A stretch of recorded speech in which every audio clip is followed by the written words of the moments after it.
శ్రమ కలిగినా భయపడకు, శ్రమ పెరిగినా బెదిరిపోకు, శ్రమ కలిగినా భయపడకు, శ్రమ పెరిగినా బెదిరిపోకు. శ్రమలందు దేవుని ప్రేమించిన, శ్రమలందు దేవుని ప్రేమించిన సమకూడును మేలు కొరకు, అన్ని సమకూడును మేలు కొరకు. శ్రమ కలిగినా భయపడకు, శ్రమ పెరిగినా బెదిరిపోకు.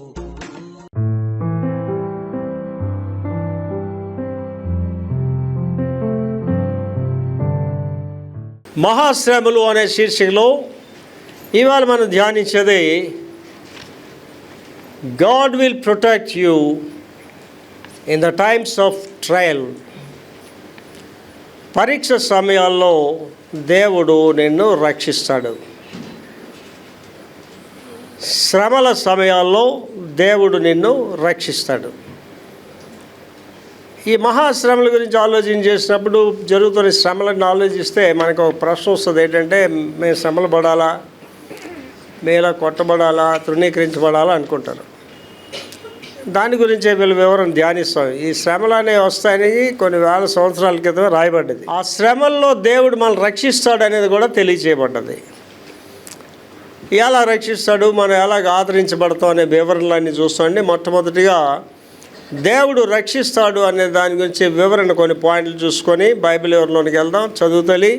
దేవుడు మనకు ఆశ్రయము మరియు బలము, కష్టాలలో ఆయన మనకు అత్యంత అనుకూలమైన సహాయము. మళ్ళీ చదవండి. దేవుడు మనకు ఆశ్రయము మరియు బలము. దేవుడు మనకి ఆశ్రయము, బలం. ఆశ్రయం అంటే నీకు దిక్కులేని దానిగా, దిక్కులేని వాడు నేను ఆశ్రయిస్తాడు మొట్టమొదటిగా. రెండోదేంటి, బలమైన వాడు. నువ్వు బలవంతుడిగా ఉంటావు. బలము. కష్టాలలో ఆయన మనకు అత్యంత అనుకూలమైన సహాయము. కష్టాలు వచ్చినప్పుడు అండి మనం అనుకుంటామండి, నాకెవరు లేరు, ఈ కష్టాల్లో నేను పైకి రాగలనా లేదని ఆందోళన చెందిపోతాం. అప్పుడు దేవుడు అంటున్నాడు, కష్టాలలో మనకు అత్యంత అనుకూలమైన సహాయం. అత్యంత అనుకూలమైన అంటే మనకు బంధువుడు రాకపోవచ్చు, అన్నదమ్ములు అక్షరాలు రాకపోవచ్చు, కానీ ఆయన వస్తాడట. వచ్చి అత్యంత అనుకూలమైన సహాయంగా ఉంటాడు. అంటే మనకి ఏ సహాయం కావాలో అక్కడ మనం వచ్చి ఆదుకుంటాడు. నెంబర్ 2, బలంగా ధైర్యంగా ఉండండి. బలంగా ఉండాలి, ధైర్యంగా ఉండాలి. ఎప్పుడైతే నీ ధైర్యం విడిచిపెట్టిస్తావు కష్టాలు పాలైపోతాం. ధైర్యం అనేది ఎప్పుడు కోల్పోకూడదు. అండ్ ఇవాళ ఇప్పుడు నాకు 72వ సంవత్సరం నడుస్తున్న నా యొక్క దర్శనంలో నేను ఎప్పుడు అధైర్యపడలేదు. దేవుడు కార్యాలు చేస్తాడనే ధైర్యంగానే జీవిస్తున్నాను. ప్రయాణం చేస్తే దేవుడు ధైర్యంతోనే ప్రయాణం చేస్తాను. పని చేస్తే ధైర్యంగానే పని చేస్తాను. చదువు మళ్ళీ అది బలంగా ఉండాలి, ధైర్యంగా ఉండాలి. మనం ఎప్పుడు బలహీనలు అయిపోకూడదు. ఆపద్ధేన మనం కృంగిని ఎడలా చేతగానే అయిపోతుంది. ఆటోమేటిక్గా సాతాన్ నీ మీదకి వచ్చేస్తాడు. ఏంటి ఇప్పుడు సూసైడ్లు చేసిన వాళ్ళందరూ ఏంటనుకుంటున్నారు? కష్టంలో ఉండగానే దురాత్మ వస్తాడు, మేడ మీద గెంతి ఉరేసుకొని చచ్చిపో. నిన్ను ప్రోత్సహిస్తుంటాడు నీ ఆత్మహత్య చేసుకోవడానికి. కనుక ఇక్కడ ఏమంటున్నాడండి, బలంగా ధైర్యంగా ఉండండి. బలంగా ఉండాలి, ధైర్యంగా ఉండాలి. భయపడవద్దు, భయపడడానికి వీలే లేదు. ఎందుకంటే దేవుడు నీతో ఉన్నాడు. దేవుడు మనతో ఉంటే మనం ఎవడికి భయపడతామండి? ఒక్కసారి సింపుల్ పాయింట్ అది. దేవుడు నీతో ఉంటే ఎవడికి భయపడతామండి? భయపడాల్సిన పనే నీకు లేదు. తర్వాత దేవుడైన యెహోవా మీతో పాటు వస్తాడు. దేవుడైన యెహోవా మీతో పాటు. మనుషులు రాడండి, దేవుడు మనతో వస్తాడు. ఏంటి దావీదు గారు అంటారు, గాఢాంధకారం లోయల్లో నేను వెళ్ళిపోయినా నీవు నాతో ఉంటావండి. అమెరికా దేశం వెళ్ళిన ప్రయాణాలు ఆలోచన చేస్తే అమెరికా దేశంలోనండి ఎవరిలో రోడ్ల మీద తిరగరండి, ఎవడు తలుపులు తెరరు ఎవడికి కూడా. అక్కడ బస్ స్టాండ్లు కూడా ఏసీతో ఉంటాయి, కవర్డ్గా ఉంటాయి. రైల్వే స్టేషన్లు కవర్డ్గానే ఉంటాయి. రోడ్డు మీద ఎవరు నీకు కనిపించి ఉండలేడు ఎవరు రోడ్డు మీద. నేను ఒకసారి చికాగో వెళ్ళాను. చికాగో ఎయిర్పోర్ట్ నుంచి నా ఫ్లైట్ మిస్ అయిపోయింది. వాళ్ళు నాకు ఇజ్రాయెల్ ఎయిర్లైన్స్ అనమాట ఎదురుగా ఉన్న స్టార్ హోటల్ ఇచ్చారు. తెల్లవారు ఫ్లైట్కి వెళ్ళాను. మన ఇండియాలో కదా, ఇండియా అలవాటు ప్రకారంగా లిఫ్ట్లో నుంచి వెళ్ళి ఇలా పైకి వచ్చి ఇలా ఎలాగొచ్చినా అలా మళ్ళీ లోపలికి వెళ్ళిపోయాను. అంటే చలి నా ఎముకలకి వెళ్ళి తగిలేస్తుంది. చలి భయంకరమైంది అనమాట. అంటే -డిగ్రీస్లో ఉంటుంది, గట్టగట్టేసి ఉంటుంది అనమాట. ఎవడు ఉండడండి అక్కడ రోడ్ల మీద, ఎవడు ఉండడు. నీకైనా అమెరికా దేశంలో ఒకటి తెలిసిన వాళ్ళు లేకపోతే ట్రబుల్లోకి వెళ్ళిపోతాను. ఎవడ నీకు ఆదరించడు. వెళ్ళేది ఫుట్పాత్ మీద పడుకుందాం లేకపోతే అలా రోడ్డు పక్క పడుకుందాం జరగదు అక్కడ. అలా టైంలో దేవుడు నాతో ఉన్నాడు. ఇక్కడ అదే చెప్తున్నాడు చదవమది. దేవుడైన యెహోవా మీతో పాటు వస్తాడు. మనతో పాటు వస్తాడు ఆయన. నీ కష్టంలోనే ఉంటాడు, నీ ఏడుపులో నీతో ఉంటాడు, నీ బాధల్లో నీతో ఉంటాడు. మనం అనుకుంటాం దేవుడు నాతో లేడు అనుకుంటాం, మనతో ఉంటాడు అంటున్నాడు. ఉంటాడు. ఆయన మిమ్మల్ని విడిచిపెట్టడు. ఆయన మనల్ని విడిచిపెట్టే పరిస్థితే లేదని చెప్తున్నాడండి. మనల్ని విడిచిపెట్టడు లేదా ఎడబాయడు. ఏంటి వాళ్ళు మీరు బాగా ఆలోచించి చూడండి. ఒకప్పుడు ఎంత ప్రార్థన చేసేవారు, ఇప్పుడు ఎంత ప్రార్థన చేస్తున్నారు? మీకు మీరు ఆలోచించుకోండి. ఒకప్పుడు ఎంత భక్తిగా ఉన్నారు, ఇప్పుడు ఎంత భక్తిగా ఉన్నారు? దేవుడు ఎప్పుడు మనతో ఉండడానికి ఇష్టపడతాడు. మనం వెళ్ళిపోతున్నాం దూరంగా, లోకానికి వెళ్ళిపోతున్నాం మనం. అదే అంటున్నాడు. చదువురా రెండో భాగం. ఆయన మిమ్మల్ని విడిచిపెట్టడు. ఆయన ఎప్పుడు విడిచిపెట్టడు లేదా ఎడబాయడు. 4 హృదయాలను పరీక్షించేవాడు దేవుడు. హృదయాలను పరీక్షించేవాడు దేవుడు. ఏంటి ఇవాళ మీకు ఎదురవుతారు, ఫ్రెండ్స్ ఉంటారు, బంధువులు ఉంటారు, మీతో మాట్లాడతారు, చాలా ప్రేమగా మాట్లాడితే లోపల వాళ్ళకి బాధ ఉంటుంది, మీ మీద ఇష్టం ఉండదు. అండి నాకు చేతకంది ఏంటంటే అనుకోండి ముందు మాట నాకు చేత కాదు. ఏదైనా చెప్పాలంటే పిలిచి మరి చెప్తాను మీకు. అందరికీ అది ఉండదు. అది ఇష్టం లేకపోయినా ప్రేమగా మాట్లాడతారు. దేవుడు ఎక్కడ చూస్తానంటున్నాడండి? హృదయాలను పరీక్షించేవాడు దేవుడు. హృదయము అన్నిటికంటే మోసకరమైంది, అక్కడి నుంచి వస్తాయి అన్నీ కూడా. సో హృదయం క్లీన్గా ఉండాలి. ఏంటంటే face is the index of heart అంటారు. నీ మొహము నీ హృదయానికి ప్రతిదర్పణ అనమాట. నీవు ఎలాంటిదానో ఎలాంటి నీ ముఖం చూస్తే తెలిసిపోద్ది. తర్వాత పరీక్ష ఎదుర్కొన్నప్పుడు దానిని ఆనందంగా పరిగణించండి. పరీక్షలు ఎదుర్కొనేటప్పుడు దాన్ని ఎలా పరిగణించండి? ఆనందంగా మీరు తీసుకోవాలంటున్నాడు. కష్టాలు వచ్చాయని బాధపడిపోవడం కాదు. నా వరకు కష్టాల్లోనే నేను ఆనందంగా ఉంటాను. కారణం ఏంటంటే ఆ కష్టం నేను ఏం చేస్తుందండి? ప్రార్థనకి తీసుకెళ్తుంది. ఆ కష్టం నేను ఎక్కడ తీసుకెళ్తుందండి? విధేయతకి తీసుకెళ్తుంది. ప్రభు గురించి రాయబడ్డది కదా, ఆయన పొందిన గాయముల చేత విధేయత నేర్చుకున్నాడు. ఎంత కష్టాలు ఉంటాయో అంత బలంగా మన దేవునిలో ఉంటాం. చదవా? పరీక్ష ఎదుర్కొన్నప్పుడు ఆ పరీక్ష ఎదుర్కొనేటప్పుడు దానిని ఆనందంగా పరిగణించండి. ఆ పరీక్షలు వచ్చేటప్పుడు మన ఆనందంగా ఉండాలి. చూడండి ఎన్ని కష్టాలు పడ్డా. నా వరకు నేను చాలా కష్టాలు పడ్డాను. మీరే ఉన్నారు ఇక్కడ అలాగ అనుభవించిన వాళ్ళు. ఆ కష్టం వచ్చినప్పుడు దాన్ని ఎలా తీసుకోమంటానండి? ఆనందంగా తీసుకోండి. ఎందుకంటే కారణం చెప్తున్నాడు. ఎందుకంటే దేవుడు మనతో ఉంటాడు అండి. చాలామంది అనుకుంటారండి అమెరికా వెళ్తే, అమెరికా అంతా చాలామంది మనీ ప్లాంట్ అది అక్కడ వెళ్ళిపోయి ఇలాగా ఆ మూటలలో తెంపుకొని వచ్చిడు అనుకుంటారు చాలామంది. అమెరికా దేశంలో నీకు ఎవడు దారి తేడు, ఎవడు దూరం తేడు, ఎవడు నేను పలకరించడండి. దేవుడే నీకు దారి తెరాలి, దేవుడు నీ తోడాలి తప్ప అక్కడ ఎవడు నిన్ను పరామర్శించడు. అండ్ 93వ సంవత్సరం వెళ్ళినప్పుడు నాకు ఆ దేశం కొత్త, మనుషులు కొత్త, ఎవడు తెలియదు. ఇవాళ అంటే అమెరికాలో బోల్ ఫ్రెండ్స్ ఉన్నారు, బంధువులు ఉన్నారు అమెరికా దేశంలో. సదాబాద్ మళ్ళీ ఒకసారి పరీక్ష ఎదుర్కొన్నప్పుడు దానిని ఆనందంగా పరిగణించండి. ఆ పరీక్షలు ఎదుర్కొనేటాడు ఆనంద పరిగణించండి. రెండో భాగం చదువు. ఎందుకంటే దేవుడు మనతో ఉన్నాడు. దేవుడు మనతో ఉంటే మనకు భయం ఏంటండి? సామ్యూల్ బాబు చిన్నపిల్లడు ఆయన ఉండేవాడండి.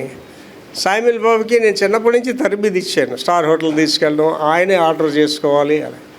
ఆ ప్రయాణాలు చేసేవాళ్ళం. రైలు బండి ప్రయాణం చేసినప్పుడు వాడికి ఒక బ్యాగ్, సైడ్ బ్యాగ్ కొనేసి ఆ డబ్బులు పెట్టి, శామ్యూల్ నువ్వే నా బాస్వి, నాకు ఏంటి కావాలా నువ్వే కొనాలి అని.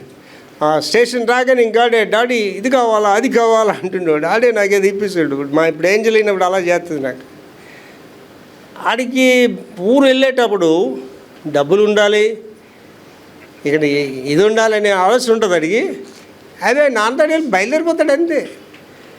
ఒకసారి మీ చిన్నతనానికి వెళ్ళండి, ఎప్పుడైనా ఆలోచించారంటే ఊరు వెళ్ళేవాడు డబ్బులు ఉన్నాయా లేవా అని ఆలోచించారు. మీరేం ఆలోచించారు? ఊరు వెళ్తుంటే నాన్న బయలుదేరిపడే అంత నాన్నతో బాధ అంత ఎవరు భరిస్తాడు? నాన్న అమ్మ భరిస్తారు అంతే. అలాగే దేవుడు నీతో ఉంటే నీకే బాధ బంది ఉండదు. దేవుడు మన విశ్వాసం పెరిగేలా మనల్ని కష్టాల గుండా వెళ్ళనిస్తాడు. ఇప్పుడు అర్థమైందా? కష్టాలు ఎందుకు వస్తాయా? కష్టాలు ఏంటంటే నీ యొక్క ఔన్నత్యానికి సోఫానాలు అంటాడు. ఇంగ్లీష్లో మాట ఉంటుంది, నో పెయిన్ నో గెయిన్. కష్టపడకపోతే సుఖం లేదు నీకు. ఏంటి వాళ్ళు సుఖంగా ఉండాలి ఎవరు అనుకుంటున్నారు? బహుగా కష్టపడిన వాళ్ళే. ఇవాళ బహుగా సుఖంగా ఉండాలి, రేపేంటి కష్టాలే. ఏంటి నేను ఎన్నో కష్టాలు పడ్డాను. ఏంటి మొన్న ఊరు వెళ్ళాను. ఆ తండ్రి ఆ కొడుకు గురించి చెప్తున్నాడు. అందరు తండ్రులు కొడుకుల గురించి అదే చెప్తాడు. కొడుకులకి అన్నీ సమకూర్చు, కొడుకులు హ్యాపీగా ఉంటున్నారు. నేను అప్పుడు చెప్పాను, తండ్రి అనేవాడు ఒరిజినల్ కాపీ, కొడుకు అనేవాడు జెరాక్స్ కాపీ అని చెప్పాను. అంతే కదండి. తండ్రులు సంపాదిస్తే కొడుకులు ఆడికి కష్టం ఏంటి తెలుస్తుంది, ఆడికి బాధ ఏంటి తెలుస్తుంది. చదువు మళ్ళీ అదే బాధ. దేవుడు మన విశ్వాసం పెరిగేలా మనల్ని కష్టాల గుండా ఆ వెళ్ళనిస్తాడు. కష్టాలు నేను ఏం చేస్తాను సరి చేస్తాయి. ఆ కష్టాలు నేను దమ్మంగా మాట్లాడినవు, ఆ కష్టాలు నిన్ను అవతల నాడు ఈడు అన్నవు, ఆ కష్టాలు నీకు విధేయత నేర్పిస్తాయి. లాస్ట్ అందులో చదువురా, దేవుడు హృదయాన్ని పవిత్రత కోసం సిద్ధం చేయడానికి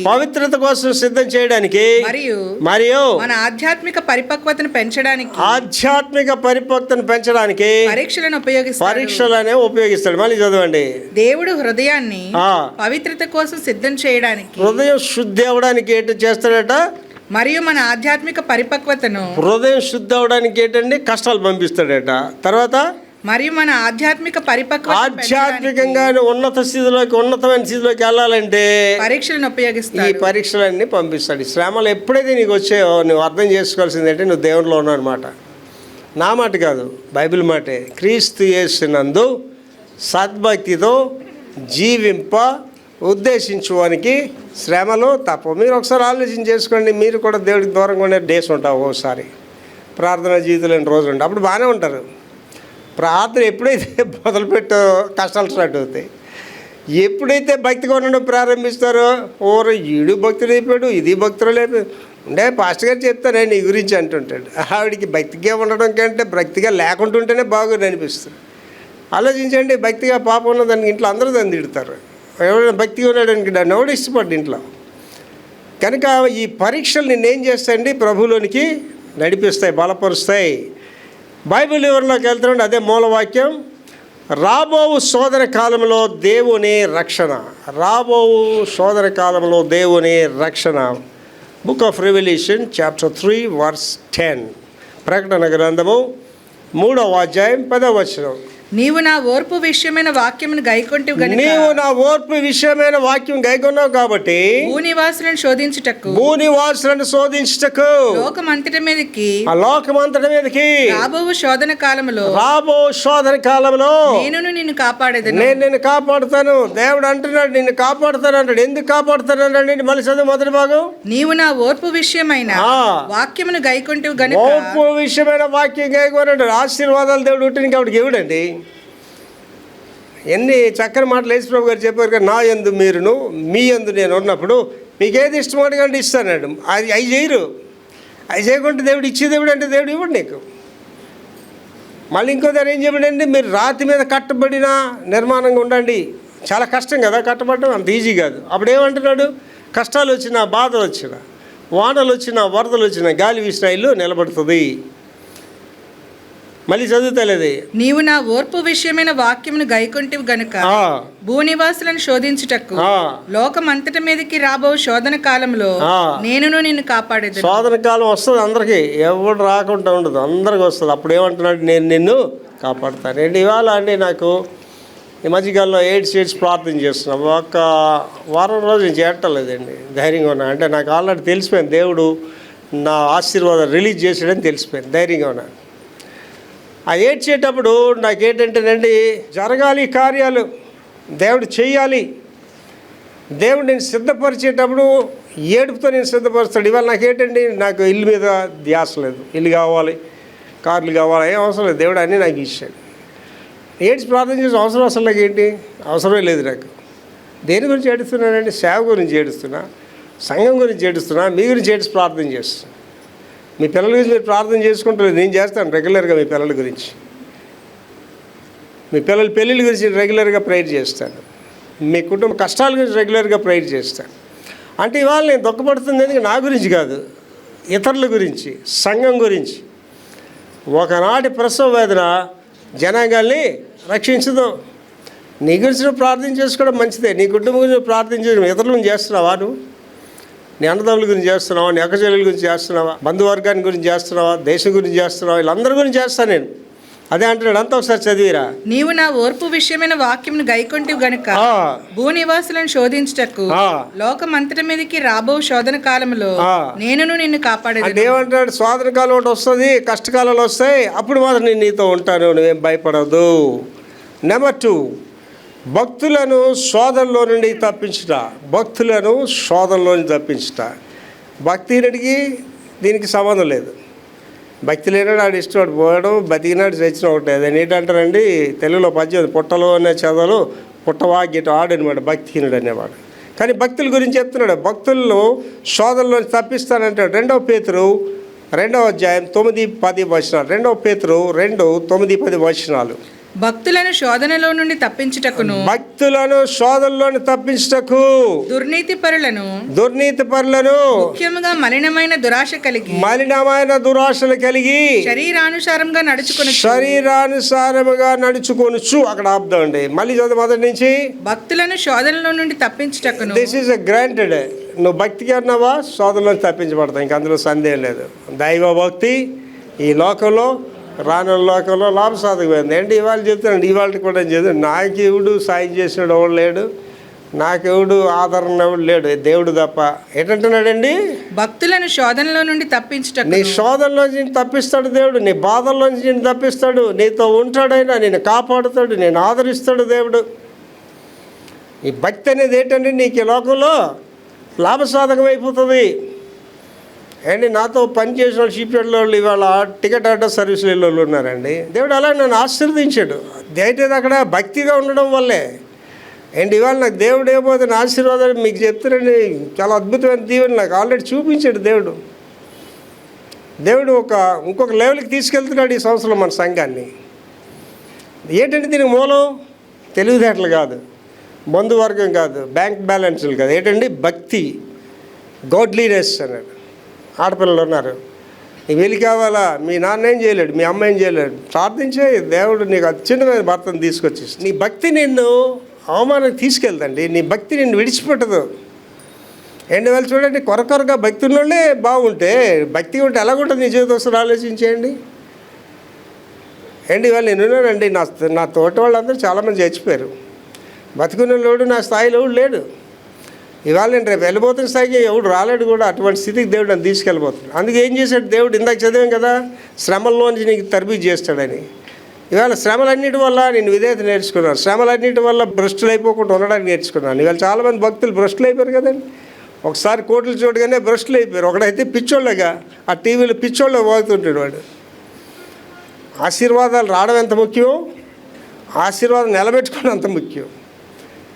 కనుక దేవుడు సిద్ధపరుస్తాడు. అంటే ఏమంటాడండి, భక్తులను శోధల నుండి తప్పించడానికి. నెక్స్ట్ ఎవరండి, దుర్నీతి పరులు అంటే నీతి లేని వాళ్ళు, ముఖ్యంగా మలినమైన దురాశలు అంటే మంచి ఆలోచనలు కాదు. రాత్రి మేడ కట్టాలి, అత్త సొమ్ము ఎత్తుకెళ్ళిపోవాలి, మామీ సొమ్ము ఎత్తుకెళ్ళిపోవాలి.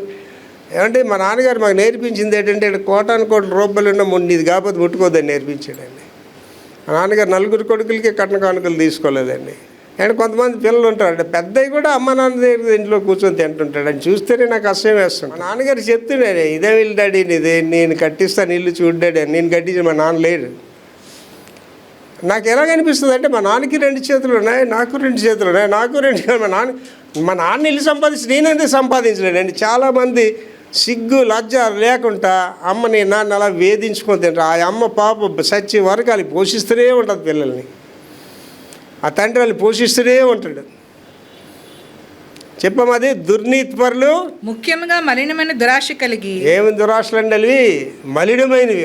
దురాశ అన్నదే చెడ్డమాట, అందులో మళ్ళీ మలినమైన మాట. అంటే పనికి మాలిన ఆశలు, రాత్రి మేడ కడదాం, ఆలు బంగారాలు ఎలా పడేసుకుందాం. ఏంటి చాలా వరకు ఇళ్ళల్లో పెద్దవాళ్ళందరూ అమాయకంగా ఉంటారు, ఆడపిల్లలు కానీ మగపిల్లలు కానీ. చిన్నవాళ్ళకి అది ఓవర్ స్మార్ట్నెస్ ఉంటుంది, ఆడపిల్లలకి అది ఇంకా ఎక్కువ ఉంటుంది. ఆ తల్లిదండ్రులు కూడా చిన్నదాన్ని ఎక్కువ ప్రేమిస్తారు. మాటలు ఏమొచ్చి పెద్దదానికి, మూటలు ఏమొచ్చి చిన్నదానికి. మీరు అలాంటి చరిత్రలు చూడండి, అలాంటి ఇల్లు. ఆ పెద్దదాని జీవితం బాగుంటుంది, ఆ తెంగరదాని జీవితం బాగుంటుంది. అంటే నాకు తెలిసిన ఒక కుటుంబం ఉండేదండి. ఆ 2 ఆడపిల్లలు, పెద్దది రెండవది చివరిది పిహెచ్డీలు చేసేసారు. ఆ మధ్యదానికి చదువు అబ్బేది కాదు, ఇంట్లో వంటలు వండితే నేను ఎప్పుడు వెళ్ళినా, అంకుల్ దీనికి చదవమని చెప్పండి, దీనికి చదువు మీద ఇంట్రెస్ట్ లేదు, ఏంటి వంటలు ఉండి ఇలాగుంటే ఏంటి దీన్ని బ్రతుకండి. మీరు నమ్మరండి, నేను చెప్పేవాడిని మీ ఇద్దరికంటే దాని జీవితం బాగుంటుందని చెప్పేవాడిని. మీరు అలాగే చెప్తారు అంకుల్ అని. 2 పిహెచ్డీలు చేసిన అమ్మాయిలు పెళ్ళిళ్ళు అవ్వలేదు, 3లాగా ఉన్నారు. అలాగా చదువులేంది ఒక డిఎస్పి గారి కొడుకుని పెళ్లి చేసుకొని అమెరికా దేశం వెళ్ళిపోయి సెటిల్ అయిపోయి అమెరికా దేశం నుండి ఇక్కడ 2 అపార్ట్మెంట్లు కొని వాళ్ళ అమ్మలకి ఆ ఇంట్లో ఫ్రీగా ఉండమని ఇచ్చేసింది. ఆలోచించేయండి. దేవుడు ఎవరితో ఉంటానండి? ఎవడ దీనుడై నా స్వరం విని వణుకుతాడు అక్కడ ఉంటానని చెప్పాడు దేవుడు. అహంకారులను ఎదిరిస్తానన్నాడు. నాశనం నాకు ముందు గర్వము, పడిపోవడానికి ముందు అహంకారం వస్తుంది. ఏంటి కొంతమంది చూడు ఎంత అహంకారం ఉంటారో, ఏముండదు అలాగే, ఏముండదు అహంకారం. అహంకారం ఎక్కడ తీసుకొని పడిపోవడానికి తీసుకొని వెళ్ళిపోతుంది. ఏం ఆశలమ్మ అవి? మలినమైన దురాశలు. అంటే రాత్రికి రాత్రి మేడ కట్టదు, నేను అక్కడికి వెళ్ళిపోతాను, ఎక్కడికి వెళ్ళిపోతాను, ఏమని వీకేస్తాను, డూమ్ డామ్ అని చెప్తుంటారు. నేను మొన్నటి దినాన్ని ఆ 70s రివైవల్ అందరికీ ఒక వాయిస్ మెసేజ్ పెట్టాను. అరే బాబు, ఇదే నా ఆఖరి మీటింగు, నేను చెయ్యను, దేవుడు నాకు గొప్ప సంఘాన్ని ఇవ్వబోతున్నాడు చెప్పేసాను. అందులో దేవుడు నాకు రామాటాకీస్ ఇవ్వబోతున్నాడు. దాన్ని ఇలాగ 5 ఫ్లోర్ విక్టర్ సెంటర్లు కడతాను, 6వ ఫ్లోర్ బాల్కనీతో ప్రేయర్ హాల్ అని పెడతాను, ఆ తర్వాత మీదని కమ్యూనిటీ హాల్ ఉంటుంది, మీదని ముందు హెలీప్యాడ్ ఉంటుంది, బ్యాక్ గెస్ట్ రూమ్స్ ఉంటాయని చెప్తాను అని చెప్పి వెంటనే ఏంటి చెప్పింది తెలుసా? ఇవి డే డ్రీమ్స్ అనుకోవచ్చు, ఇవి పగటి కలలు కావచ్చు, నిజం కూడా కావచ్చు అని చెప్పాను. నాతో మీరు మాట్లాడినప్పుడు చూడండి, 2 నేనే చెప్తాను. మన మీటింగ్కి వెళ్ళాం, నా పెద్ద కటౌట్ పెట్టారు, వచ్చే వారం చూస్తారు ఆ వీడియో మీరు. పెద్ద కటౌట్ పెట్టారు, పెట్టగానే వాళ్ళు వచ్చి రాగానే అక్కడ వాళ్ళ సంస్కృతి కాళ్ళు గడిగారు నాకు. నా పక్కన ఇవిడు ఈ కటౌట్ ఇడు ఏదో ముఠా నాయకుల్లాగా ఉన్నాడు ఇడు అని నేను. వాళ్ళు చూసిన కదా నవ్వుతున్నారు, ఏంటి సార్ మీ గురించి మీరు అలా చేపించుకుంటున్నారు అంటే నా గురించి నేను గొప్పలు చెప్పుకోను, అంతటో నేను చెప్పను. నేను పనికి మళ్ళీ నేను చెప్తాను. నీ నోరు కాదు పొరలే నిన్ను, నువ్వు నిజంగా గొప్పదనేది ప్రజలు ఊరుకుంటారు, నేను చెప్తారు కదా.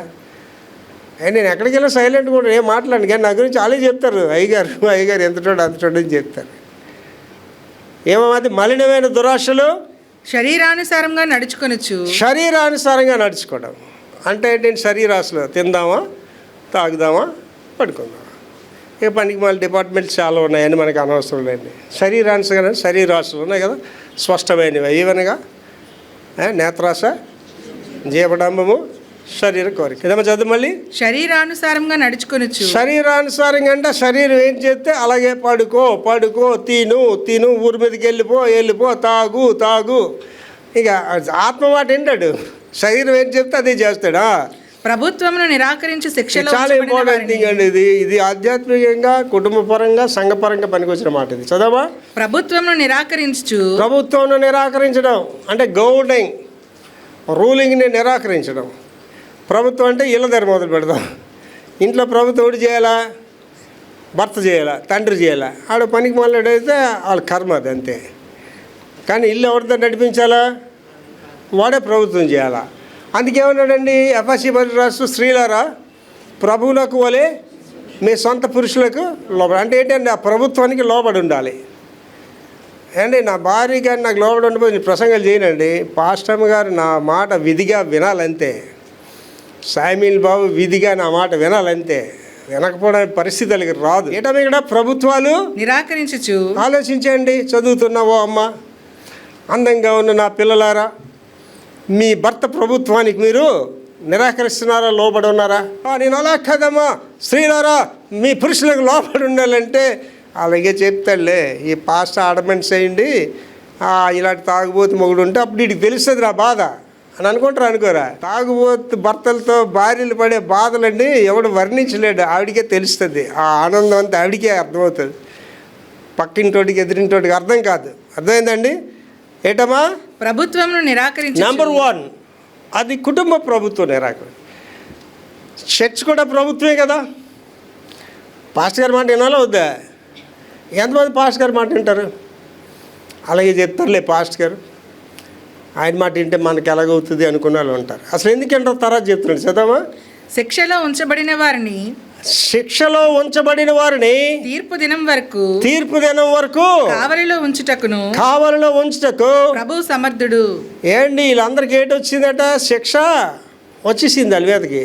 చదవమా. శిక్ష విధించి చదువు. శిక్షలో ఉంచబడిన వారిని, వాళ్ళకి ఆల్రెడీ శిక్ష గ్రాంట్ అయిపోయింది తీర్పు దినం వరకు. కానీ టైము ఆ తీర్పు దినం వరకు కావలిలో ఉంచటం. ఇక్కడ మీరు ఒక ఆలోచన చేసుకుంటే కూర్చోవాలి, మీకు నాకు కూడా వర్తిస్తుంది. నేను మీ ఎదుట మంచోళ్ళగా ఉండొచ్చు, నేను పనికిమాల పనులు చేస్తున్నాను అనుకోండి, మీరు నా ఎదుట మంచోళ్ళగా ఉండి మీరు పనికిమాల పనులు చేస్తున్నారు అనుకోండి, ఇక్కడ ఉన్న వాళ్ళందరికీ ఏంటంటే నీతిమంతులు భూమిపై తమ ఫలములు పొందుదురు, భక్తిహీనులు పాపులు మరణిష్యగా పొందుతారు. మీరు కానీ నేను కానీ ఎవడు దేవుని తీర్పుల్ని తప్పించుకోలేడండి.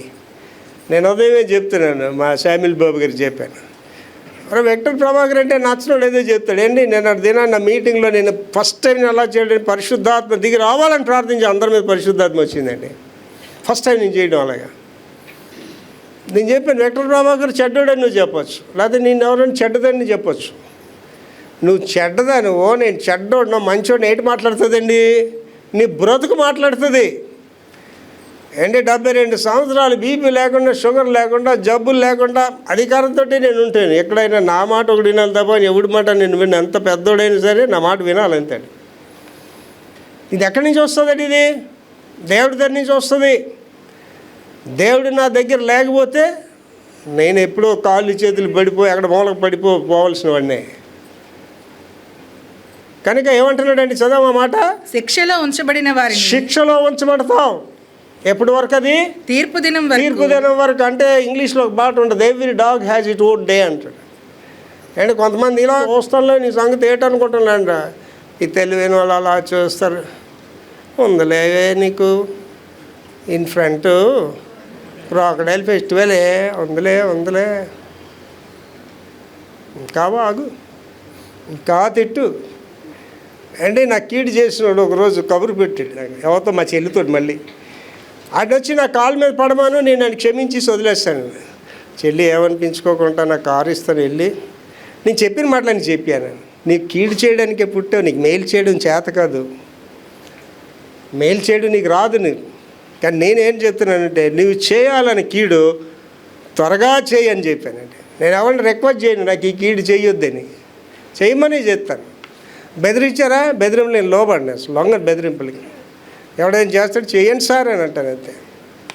ఏంటమ్మది నీకు శిక్షలో ఉంచబడిన వారిని, ఆ శిక్షలో ఉంచబడదాం. Nobody can escape. Bible ఉంది కదా, ఎవడను ఏ విధంగా చేతనేళ్ళు తన సహోదరిని విమోచించలేడు. నీ తమ్ముడు చేసాడు కదా, నీకు మంచిగా ఉండొచ్చు, కానీ అటు శిక్ష అనేది దాని మీదకి వస్తుంది రాదు, అడికి కంపల్సరీగా వస్తుంది. మీ చెల్లి కదా అని మీరు సపోర్ట్ చేసి మీ చెల్లి మీద శిక్ష కంపల్సరీగా వస్తుంది. ఎవడు కాపాడలేడండి, ఎవడు కాపాడలేడు. ఎవడు రక్షణ వాడిదే, ఎవడు మటుకు వాడే తీర్పు సింహాసనం మీద నిలబడాలి. అండ్ యోబు గారు ఎంత అనుభూతితో చెప్పాడండి, తల్లి గర్భం నుండి దిగంబరనై వచ్చాను. దిగంబర అమ్మో నా కూతుర్లు మా చెల్లెళ్ళు అంటారు కొంతమంది. అలా ఎవరు రారు. నీవు చేసినవే నువ్వు అనుభవిస్తావు. నువ్వు రానివయ్యావు అనుకో, నువ్వు చేసిన మంచి పనుల వల్లే నువ్వు రానివయ్యావు. దాసి వైపు అనుకో, నువ్వు చేసిన పనుల వల్లే నేను కూర్చున్న వాళ్ళందరికీ మీకు చెప్తున్నానండి, నీ మరణం నీ గురించి మాట్లాడుతుంది. అదేంటండి మరణం మాట్లాడబెట్టి అంటారా? అండ్ మీకు ఎరిగిన వాళ్ళు చచ్చిపోతారు కదా, ఏమండి విన్నారా? అలా ఆడి బతుకుంటేటమ్మా చస్తేటమ్మా మంచి జరిగింది సమాజానికి అంటారు. అర్థమైందండి?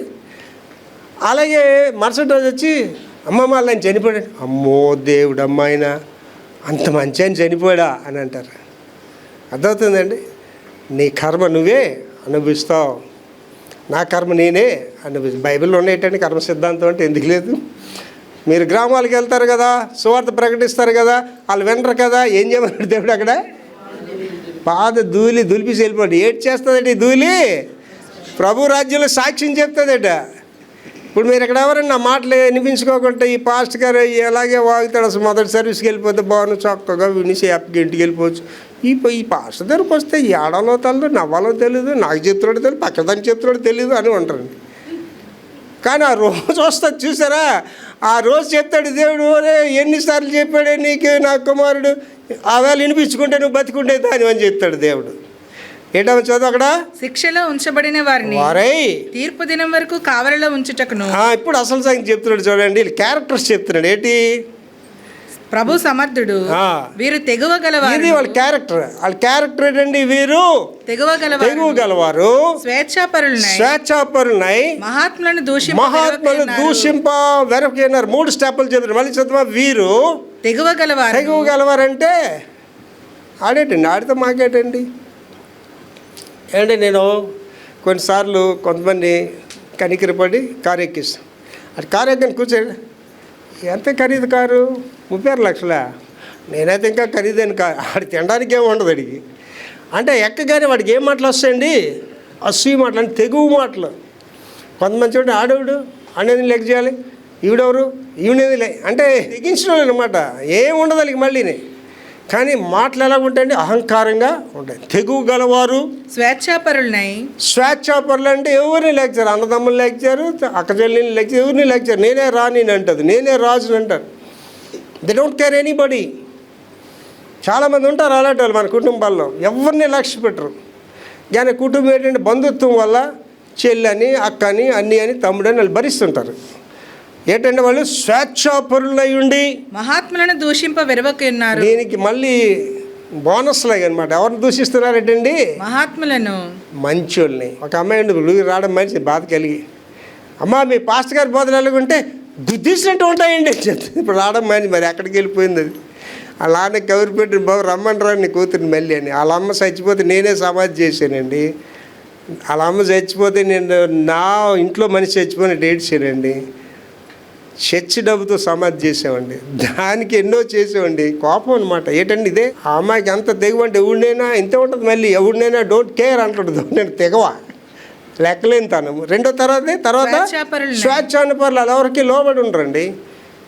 అండ్ కొంతమంది ఆడవాళ్ళు ఉంటారు, భర్తకి సుఖం ఉండదు ఆవిడ వల్ల, పిల్లలకి సుఖం ఉండదు, అక్కచెల్లెలకి సుఖం ఉండదు, ఎవరికి సుఖం ఉండదు. వీళ్ళు ఎవరండి? వీళ్ళు స్వేచ్ఛాపరులు. ముందేముందండి? అంటే డేరింగ్ అనమాట. ఏ పని చేస్తారు. మేడం నుంచి గెంతిమంటే గెంతేస్తారు, లారీ కింద వెళ్ళి పడిపోవాలంటే పడిపోతారు. అంటే తెగుతాను ఉంటుంది. రెండేటమా స్వేచ్ఛాపరులు అంటే ఎవరిని లెక్క చేయరు. వాళ్ళే రాజుల్లా రాణిల్లాగా ఉంటారు. మహాత్ములను దూషింప ఇప్పుడు ఏం చేస్తారండి? 3rd డిగ్రీలో మంచి వాళ్ళని దూషిస్తారు. అంటే నేను చెప్తానండి, మీకు కాదు నా మైకులు ఉన్న వాళ్ళకి చెప్తానండి. నేను చెప్పిన మాట విన్న వాళ్ళు అందరూ బాగుపడ్డారండి ప్రపంచంలో. మీరు కాదు, ప్రపంచంలో. నేను ఇలాగ ఉండండి సార్, ఇలాగ ఉండండి సార్ అంటే వాళ్ళు బాగుపడ్డారండి. నా మాట ఎవరు వినలేదు, వాళ్ళు జైలుకి పోయారు, కుటుంబాలు కూడా నాశనం అయిపోయాయి. ఏం చేస్తున్నారండి? మహాత్ముల్ని దూషింప వెరవకున్నారు. అంటే మనం ఏంటి కోరుకుంటామండి? నీ అహంకారానికి, నీ గర్వానికి నువ్వు బంగారు తల్లివి, నా బంగారు కొండ అనాలే. అప్పుడు నేను పాస్టర్ గారు మంచోడా? లేకపోతే పాస్టర్ గారు పనికి మళ్ళీ అని చెప్తావా? నీ పొగడ్తలే కావాలా ఏంటి? నీ గాయాలు ఏం చేస్తాయండి? నిన్ను బాగు చేస్తాయి. దెబ్బ తగులుతుంది చూసారండి. దెబ్బ తగిలినప్పుడు చీమ్ పోషిస్తుంది, వాసిపోద్ది. అక్కడ మీరు ఆయింట్మెంట్లో రాస్తే అది అలాగే ఉంటుంది, ఇంకా ఎక్కువైపోద్ది, సెప్టిక్ కూడా అయిపోద్ది. వాడు హాస్పిటల్కి వెళ్తే ఏం చేస్తారు తెలుసండి? అది ఆడు గంటు పెట్టి అది పిండి ఆ చీమంతా పైకి తీసి, ఆ పలుకు కూడా పైకి తీసి, అది శుభ్రంగా క్లీన్ చేసి అప్పుడు మందు పెట్టి అప్పుడు బ్యాండేజ్ కడతారు. అది చక్కగా. ఇది చెప్పడానికి ఎలాగున్నాయండి? ఏదో ఏసీ రూమ్లోని చేయండి అని చెప్పినట్టు కొన్ని కోసినప్పుడు ఎలాగుంటుందండి? బాబోయ్ నాయనో పిండుతుండే, బాబోయ్ నాయనో అంటే అంత బాధ వస్తేనే తప్ప, ఆ బాధకి మళ్ళీ మండే మందు పెడితేనే తప్ప అది బాగుపడదు. అప్పుడు మీకు ఎలాంటి బాధ చేయాలి చెప్పండి? మిమ్మల్ని కొయ్యాలి, పెండాలి, చీవి తీయాలి, పలుకు తీయాలి, ఇవన్నీ అయిపోయాక మందు రాయాలి మళ్ళీ మండే మందు. అప్పుడు మీరు బాగుపడతారు. నీ పనికి మాలిన బుద్ధులు, నీ పనికి మాలిన వెకిలి చేష్టలు చెక్కుతానంటే ఇష్టపడతావా? అబ్బా ఈ గుడే ఉందండి డాక్టర్ మా ఇంటి పక్కనే గుడి, ఎంత దూరం రావాలా నేను గుడికి? ఆ పాస్టర్ గారు అయితే అమ్మగారండి ప్రైస్లాడండి, అమ్మగారండి వంగి వంగి నమస్కారాలు పెడతాడు. ఈయనేం పాస్టర్ డాక్టర్ కోస్తాడట, పిండుతాడట, సీమ్ తీస్తాడట, ఆ పలుకు తీస్తాడట, మందు పెడతా. ఈ అవసరమా మనకి ఇవన్నీ? ఇవన్నీ అవసరం లేదని డేట్ అవుతుందండి. ఆ చెయ్యో కాలు సెప్టిక్ అయిపోయి కాలు తీసేస్తారు, చెయ్యి కూడా తీసేస్తారు. దేవుడు తన సొంత ప్రజలుగా పిలిచాడు. దేవుడు ఎలా పిలిచాడటండి? తన సొంత ప్రజలుగా పిలిచాడట. జకరియా 13:9. జకరియా 13:9. ఆ మూడవ భాగమును నేను అగ్నిలో నుండి వెండిని తీసి అగ్నిలో నుంచి వెలికి తీసి శుద్ధపరిచినట్లు దాన్ని శుద్ధపరుతును. బంగారం శోధించినట్లు వారిని శోధింతును. వారిని శోధిస్తాను. వారు నా నామమును బట్టి మొరపెట్టగా నేను వారి మొరను ఆలకిస్తాను. మీరు నా జనులని నేను చెప్పుదును. మీరు నా జనులని చెప్తాను. యెహోవా మా దేవుడని వారు చెప్పుదురు. ఏంటి దేవుడు ఏం చేస్తాడు? బంగారం శుద్ధిపరిచినాడు, నేను శుద్ధిపరిచాను. ఏంటి నేను నాకు మీకు చాలాసార్లు చెప్పాను, వీధి ఫైటింగ్లు చేసేవాడిని, స్ట్రీట్ ఫైటింగ్లు చేసేవాడిని అండి. నా ఇష్టం వచ్చినట్టుగా జీవించేవాడిని అండి. ఏం చేశాడు? దేవుడు తీసుకెళ్ళి ఆ కొలువులో నన్ను పడేసాడు. ఆ బంగారు శుద్ధి చేసినట్టుగా నలగొట్టి ఇవ్వాలండి. తలంపులో కూడా తప్పు చేయకుండా జీవిస్తున్నాను. తలంపులో కూడా అంటే ప్రభువు నన్ను అలా తీర్చిదిద్దాడు. ఆ బంగారు శుద్ధి చేసినట్టు తీర్చాడు. నువ్వు ఎక్కడ మారుతావండి? నీ అంతా నువ్వు జీవిస్తున్నట్టుగా నువ్వు మారవు. ప్రభు దగ్గరికి రా, ప్రభువులోకి రా, ఆటోమేటిక్గా మారిపోతావు. నీ ఆలోచన మారిపోతుంది, నీ మాట తీరు మారిపోతుంది. అందరూ నేను ఇష్టపడతారు. అప్పుడు ఇవాళ నన్ను అందరూ ఇష్టపడుతున్నారు. నన్ను ఇష్టపడినడు ఊరు లేడు. మళ్ళీ ఒకసారి చదివాను అంతా. ఆ మూడవ భాగమును నేను అగ్నిలో నుండి వెండిని తీసి శుద్ధపరిచినట్లు శుద్ధపరుతును. మిమ్మల్ని శుద్ధి చేస్తాను. బంగారం శోధించినట్లు వారిని శోధింతును. మిమ్మల్ని శోధిస్తాను. వారు నా నామం బట్టి మొర్రపెట్టగా నేను వారి మొర్రను ఆలకింతును. మనం ప్రభువుని బట్టి ప్రార్థన చేయాలి. యేసు నామములో ప్రార్థన చేసినాడు అంటున్నాడు, మొర్ర ఆలకిస్తాను. వీరు నా జనులని నేను చెప్పుదును. నా కుమార్తె నా కుమారులు అని చెప్తాను. యెహోవా మా దేవుడని వారు చెప్పుదురు. వీళ్ళు కూడా మా దేవుడు అని చెప్తారు. నెంబర్ 4, దేవుడు మనలను శోధన నుండి రక్షిస్తాడు. మనకు కలిగే శోధన నుండి రక్షించే దేవుడే యేసు దేవుడు అండి. 1 కొరింథీ 10:13 సాధారణంగా మనుషులకు కలుగు శోధన తప్ప మరి ఏది మీకు సంభవింపలేదు. చదువుకెళ్ళిపోండి. దేవుడు నమ్మదగిన వాడు. మీరు సహింపగలిగిన దానికంటే ఎక్కువగా ఆయన మిమ్మల్ని శోధింపనివ్వడు. అంతేకాదు సహింపగలుగుటకు ఆయన శోధనతో కూడా తప్పించుకున్న మార్గమును కలుగుచేయును. మళ్ళీ చదవండి మొదటి నుంచి. సాధారణంగా మనుషులకు కలుగు శోధన తప్ప మరి ఏది మీకు సంభవింపలేదు. అంటే అందరికీ శోధన వస్తుంది, అదే నీకు వచ్చింది తప్ప. కొంతమంది నేనే ఎక్కువ కష్టాలు పడుతున్నానండి. పాస్టర్ గారు మీకు అర్థం అవ్వండి నా బాధలు అంటే పాస్టర్ గారు కూడా అర్థం అవ్వట. దేవుడు కూడా చెప్తారు, దేవుడా నీకు ఏంటి తెలుసు ఇవన్నీ అనుభవించావు అని. వీళ్ళు బాధలు లేదండి అంటారు కదా, పేద కష్టాలు పేద అంటారు కదా, ఈ అమ్మ కష్టాలు ఈవిడివే. నాకు అలా చాలామంది చెప్పిన వాళ్ళు ఉంటారండి. పాస్టర్ గారు మా బాధలు మీకు అర్థం అవ్వండి అని చెప్తారు. ఏమంటున్నాడండి? సాధారణంగా మనుషులకు కలుగు శోధన తప్ప మరి ఏది మీకు రాదు. అంటే నువ్వు ఇప్పుడు ఏ శోధన అనుభవిస్తున్నావో, నువ్వే బాధ అనుభవిస్తున్నావు, అందరూ అదే అనుభవించారు. తర్వాత దేవుడు నమ్మదగిన వాడు. మీరు సహింపగలిగినంత కంటే ఎక్కువగా ఆయన మిమ్మల్ని శోధింపబడని. నువ్వు ఎంతవరకు సహించగలవో అంత తప్ప ఎక్కువ శోధన కూడా నువ్వు ఎందుకని రానివ్వడటండి. నిన్ను కాపాడుతుంటాడు. చూడండి, ఒక్కొక్కసారి మనకు భయంకర పరిస్థితి వచ్చేస్తుంది ఇంట్లో, కానీ దేవుడు వెంటనే ఒక దారి తెలుస్తాడు. ఎవరో మనకు ఆదరణకర్తను, ఎవరో మన సానుభూతి చూపించాలి, ఎవరో మనతో మాట్లాడే వ్యక్తిని చూపిస్తాడు. వెంటనే దేవుడు విడిచిపెట్టాడు నిన్ను, శోధనలో వదిలేడు.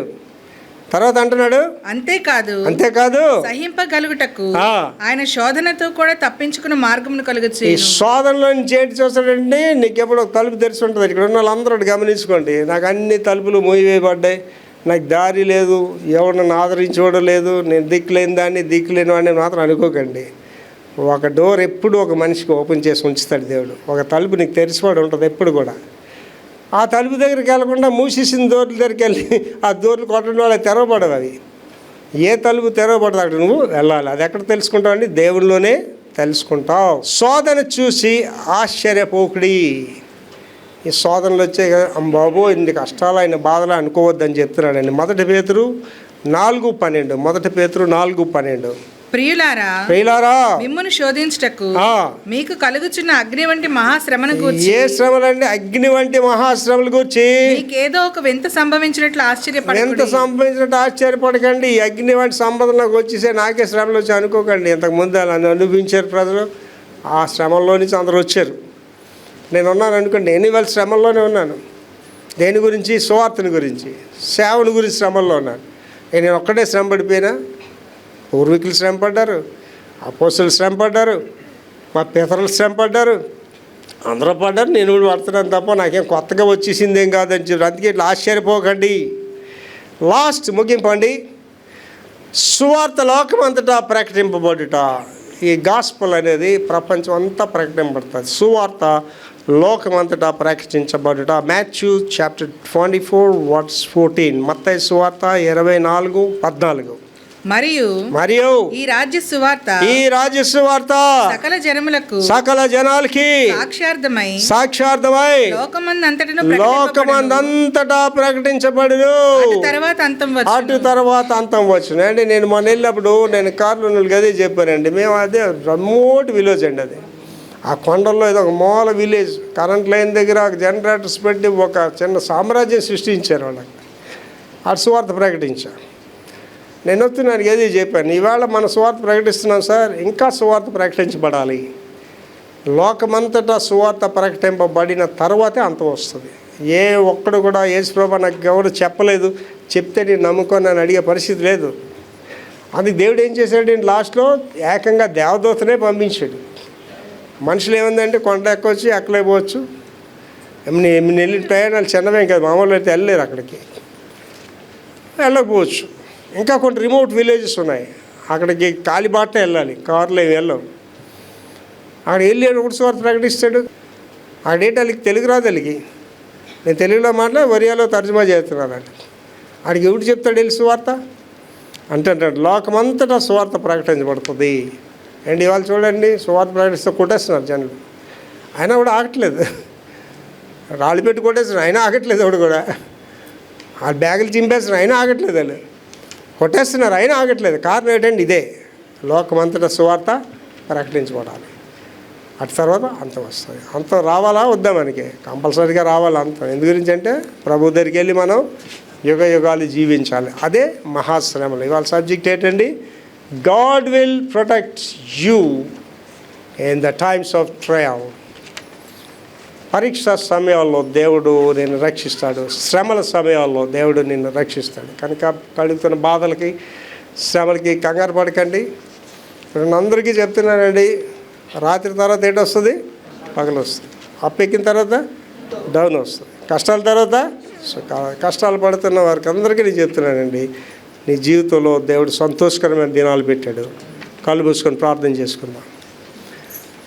మహాపురుషుడితో యేసయ్య కృపామేడ, ఇవాళ నాతో అందరితో మాట్లాడారయ్యా, మీకు వందనాలు స్తోత్రాలు. ఈ శ్రమలలో మాతో ఉంటానని చెప్పారు తండ్రి, మమ్మల్ని ఎడబాయనని చెప్పారు తండ్రి. నా సంఘంలో ఇక్కడ కూర్చున్న బిడ్డలు, కష్టాలు ఉన్న బిడ్డలు ఉన్నారు, ఇతరులకి చెప్పుకోలేని సమస్యలు బిడ్డలు ఉన్నారు తండ్రి. బిడ్డలు ఆదరించండి, కాపాడండి, కనికరించండి. వారి ఒత్తిడి నుండి, శ్రమల నుండి, బాధల నుండి, కన్నీటి నుండి, దుఃఖం నుండి బిడ్డలు విడిపించి మీ నెమ్మదిని బిడ్డలకు దయచేయమని యేసు పరిశుద్ధ నామములో వేడుకుంటున్నాం తండ్రి. ఆమేన్.